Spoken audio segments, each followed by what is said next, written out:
thought today was another really good test, similar to Starbridge on Monday, where we've put a young team out with a couple of pros just to top up the minutes. And they found it tough at times, and Halesowen, good team, they'll be one of the favourites next year. Good club, but it was like men versus boys at times, and as much as we've got a bit of experience in there, you've only got a couple of old heads in, and they found it hard at times, but you've got to be put in at the deep end sometimes. And I thought as the game went on, they got stronger and stronger, but again, you concede the one, and it's 3 and 4 within 15 minutes.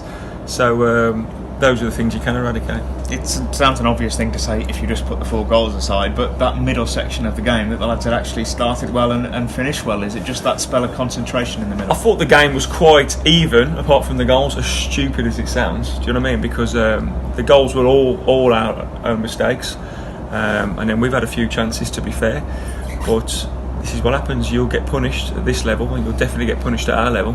And if these lads want to play in the Gaffer's team, then they've got to cut out their mistakes. Rich, good to get minutes into him today. I guess he's been from the start of pre-season a week, 10 days behind because of his injury. How do you think he's coming along? Yeah, really good for Rich. I thought he was really good today, actually.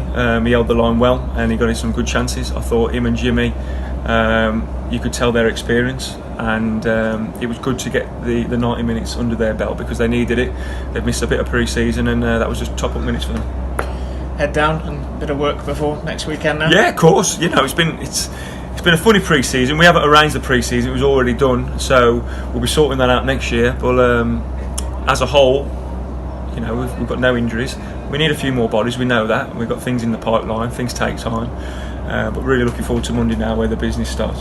Football can at times be a fairly impatient game when you hear sort of like, we're hoping to bring in 2 or 3, and certainly supporters and a lot of people around the club, they want those signings in. But is it a case, as the gaffer's always said, if it takes a while, it kind of takes a while to get the right ones? Yeah, and we've got our targets, and that's who we want, because they will make the difference to our team. Otherwise, we can pluck any. We get sold 10 trialists a day, we get sold 10 players a day. All these players are the best things since sliced bread. We get agents ringing us, so we could sign 40 players if we wanted to, but they've got to come into our mould and the gaffer's mould, and the players that we want will be worth waiting for. Don't need to tell anyone about Leamington's strengths and qualities as a good experienced side at this level with a great manager as well. It'd be a tough start. Very tough, but any game would have been tough. It's the first game of the season. You can basically put your money on every first game of the season up and down the leagues. It's going to be able to skelter, a red hot day, and you've got to match them and more to win that game. There'll always be that extra 10% for the first game. You've got 3 months of adrenaline built up, and there's got to be 22 chickens running out there next week. But we've got to have that calming influence and play how we know we can play.